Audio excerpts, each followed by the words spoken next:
با سلامی گرم از پراگ به همه دوستان و بینندگان بینید گرامی رادیو زودی روزی مبارک جمعه رو برای هر یک شما شد باش. میگم نویدی بمدادی است تقدیم شما در این صبح با خبرهای تازه تاجیکستان و جهان. ساعت به وقت پراگ رسو 7 است و قبل از آن که من شعله گلخوجه با خبرها شما را آشنا کنم از باد هوا میگم که نیز برای کار و زندگی بی تاثیر نیست. در پایتخت جمهوری چک که از اینجا با شما صحبت دارم باران میبارد و هوا در جریان روز تا 20 درجه گرم میشود. در مسکو مکانی بود و باش اکثریت مجرمین توجیک نیز هوا ابری و همین گونه حرارت تا 11 درجه رو تشکیل میدهد. در دوشنبه هوا امروز ابری است و روزانه تا 34 درجه گرمی پیشگویی شده است. مقامات پولشا و خود لهستان اخیراً یک عضو سازمانی در تاجیکستان ممنوع گروه 24 را به دوشنبه اخراج کردند. مصطفی حیاتوی 25 ساله 3 سال بعد از وارد شدن به پولشا و درخواست پناهندگی و حق اقامت در این کشور پاسخ رد گرفت و روز 25 سپتامبر اخراج شد. توماس شاووخ وکیل مدافع او روز 26 سپتامبر بر رادیو زودی گفت بار آخر با نفر تحت حمایتش روز سه‌شنبه تلفنی صحبت کرده بود. او گفت حیاتوف از قرار دادگاه درباره اخراجش به تاجیکستان بسیار ناراحت بود چون که میگفت با او در وطن بدرفتاری و شکنجه و بیش از 12 سال زندان تهدید میکند. مقامات تاجیک هنوز این خبر را شرح ندادند. روز پنجشنبه یک نماینده وزارت کارهای داخلی تاجیکستان به رادیو زودی گفت درباره قرار دادگاه نسبت به مصطفی حیاتوف هیچ اطلاع ندارند. در گذشته نیز مقامات وزارت به رادیو زودی گفته بودند که نام حیاتوف در فهرست افراد مورد جستجو وجود ندارد، ولی سید علی اشور سخنگوی گروه 24 به رادیو زودی گفت حیاتوف سال 2014 در روسیه به گروه 24 پیوسته مسئول ترغیب فعالیت‌های حرکت در شبکه‌های اجتماعی بوده است. مسئولین این سازمان در پولشا میگویند حیاتوف نخستین شهروند تاجیکستان و یک پناهجوی سیاسی شد که از این کشور اروپایی اخراج می‌گردد. وکیل دفاع توماس شاووخ به رادیو زودی گفت حیاتوف مقررات بود و بوش پناهجویان خارجی را در پولشا پایمال کرد و سال 2018 او را مقامات آلمان در خاک این کشور بازداشت و به ورشوا فرستادند. از تابستان سال گذشته تا روز 25 سپتامبر او در بازداشتگاه موقتی لشنووالی در نزدیکی ورشوا نگهداری میشد.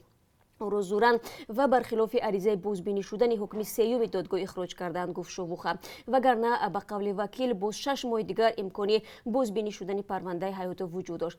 مصطفی حیاتوف یکی از 10 شهروند تاجیکستان و عضو سازمانی در این کشور ممنوع گروه 24 است که از مقامات ورشوا درخواست حق پناهندگی کرده بود. اکثر آنها در 4 یا 5 سال گذشته بعد صادر شدن حکم دادگاه عالی تاجیکستان درباره ممنوع شدن این تشکل سیاسی کشور را ترک کرده از لهستان و کشورهای دیگر اروپایی درخواست پناهندگی کردند. سرگئی لاوروف وزیر کار خارجه روسیه با اشاره به صلح و بحث دیگر برای حکومت تاجیکستان با مخالفانش گفته است مسکو برای کاهش دادن تشنج همه کار را میکند.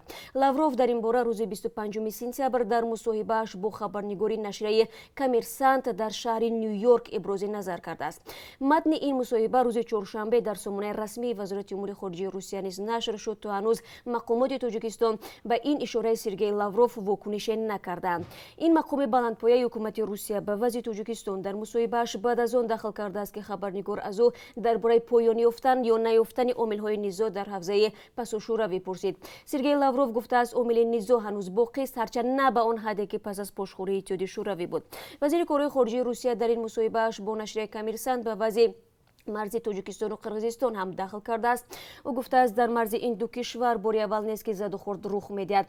تا زمانی که اتحادیه شوروی بود کسی توجه نمیکرد که مرزهای معمولی در میان دهه‌ها و شهرهای نچندان بزرگ از کجا میگذرند. بعد از صاحب اختیاری همه جمهوری‌های شوروی سابق حل نشده ماندن این مسئله از خود درک داد ابراز داشته است لاوروف. تاجیکستان و قرقیزستان 976 کیلومتر مرز دارند تا کنون 504 کیلومتر آن معین و علامت گذاری شده است. بحث و گفتگو سر مناطق باقی مانده سالهاست ادامه دارد ولی بی نتیجه. از این سبب در منطقه‌های بحث طلب و نامعین ساکنان برای آب و چراگاه، راه و بازار جنگ و دعوا و بارها خونریزی کردند. یک شرکت نظیر حرکت کشتی‌ها اطلاع می‌دهد که کشتی نفترسان زیر پرچم بریتانیا که در ماه ایول همراه با ملاحانش از طرف ایران بازداشت شده بود بندر عباس ایران را ترک کرده است. صبح 27 سپتامبر شرکت رفینیتیو اطلاع داد که کشتی استینا ایمپریو در سمت بندر رشید امارات متحده عرب حرکت دارد. تصدیق رسمی این خبر تا هنوز نشر نشده است. ماه ایول کشتی استینا ایمپریو اثنای حرکت در سمت جبیل عربستان سعودی بازداشت شده بود. ایران کشتی ستین ایمپریو و ملاحان آن را به پایمال نمودن قانون‌های بین‌المللی برنوردی متهم نموده 19 ایول بازداشت کرد. 2 هفته پیش از آن نیروهای بریتانیا در گیبرالتار کشتی ایرانی ادریان دورو 1 را بازداشت کرده بودند. حالا این کشتی ایرانی آزاد شده است. ضمناً شرکت استفاده برنده و مالکان کشتی ستین ایمپریو عیبنامه تهران را رد می‌کنند. سابق پرزیدنت فرانسه ژاک شیراک در سن 86 سالگی درگذشت. خبری درگذشت شیراک را روز 26 سپتامبر در پاریژ دامادش تصدیق کرد. شیراک سالهای 1995 تا 2007 پرزیدنت فرانسه بود. زمانی رهبری او فرانسه به فضای واحد یگانه پولی یورو وارد شد و از خدمت حتمی حربی دست کشید.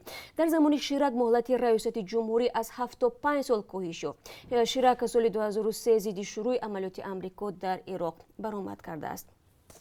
در یک مصاحبه خاص با رادیو آزادی پرزیدنت افغانستان اشرف غنی گفت کشورش در انتخابات 28 سپتامبر باید یک پرزیدنت را انتخاب کند، نه دو تا را. او گفت اگر روز شنبه در انتخابات پیروز شود باز یک حکومت وحدت ملی تشکیل نخواهد کرد. اشرف غنی 70 ساله و عبدالله 59 ساله رئیس اجرایی حکومت افغانستان در پی انتخابات سال 2014 یک حکومت وحدت ملی تأسیس داده بودند که در بین مردم شهرت زیاد ندارد. معرکه پیش از انتخابات افغانستان سرشار از حمله‌های طالبان، عیبنامه‌های سوء استفاده از قدرت از طرف اشرف غنی و خطر تقلب در جریان آوازدهی و دیگر اتهامات جدی بوده است.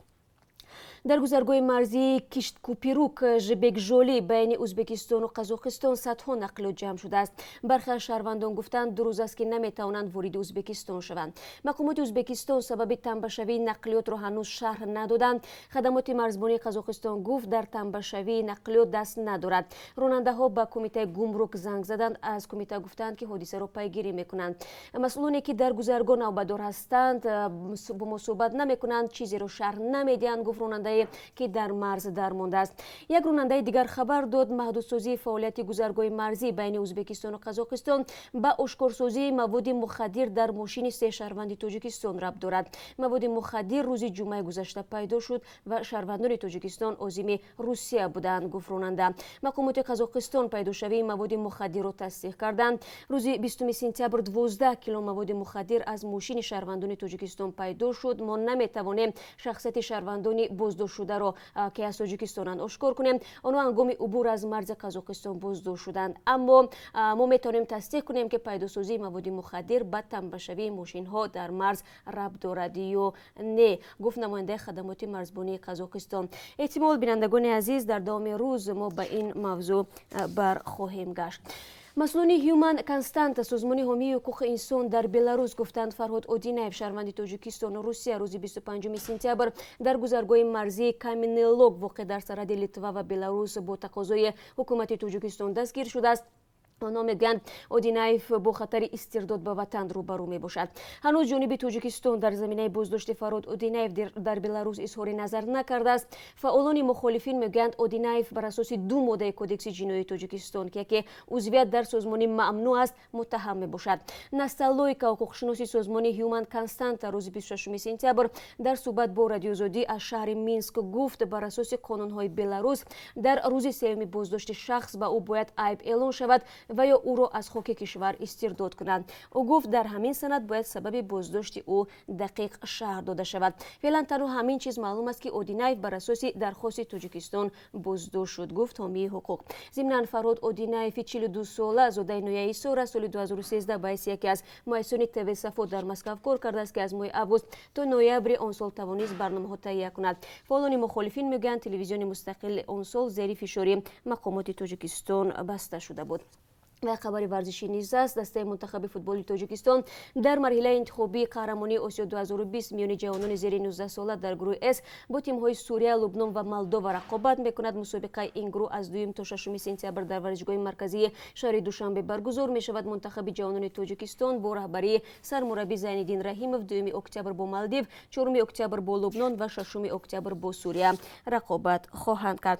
و بینندگان عزیز، چون همیشه در پایان صحبت از قرب اسعار خارجی برای امروز میگوییم که از سوی بانک ملی به طور زائل تعیین شده است. $1 برابر است به 9 سومانی و 69 درهم، 1 یورو 10 سومانی و 60 درهم ارزش دارد و 1000 روبل روسی 150 سومانی و 60 درهم را تشکیل می‌دهد. با سپاس از یکایک شما دوستان برای همراهی. من شما را در جریان روز باز منتظر می‌شوم. روز خوب داشته باشید.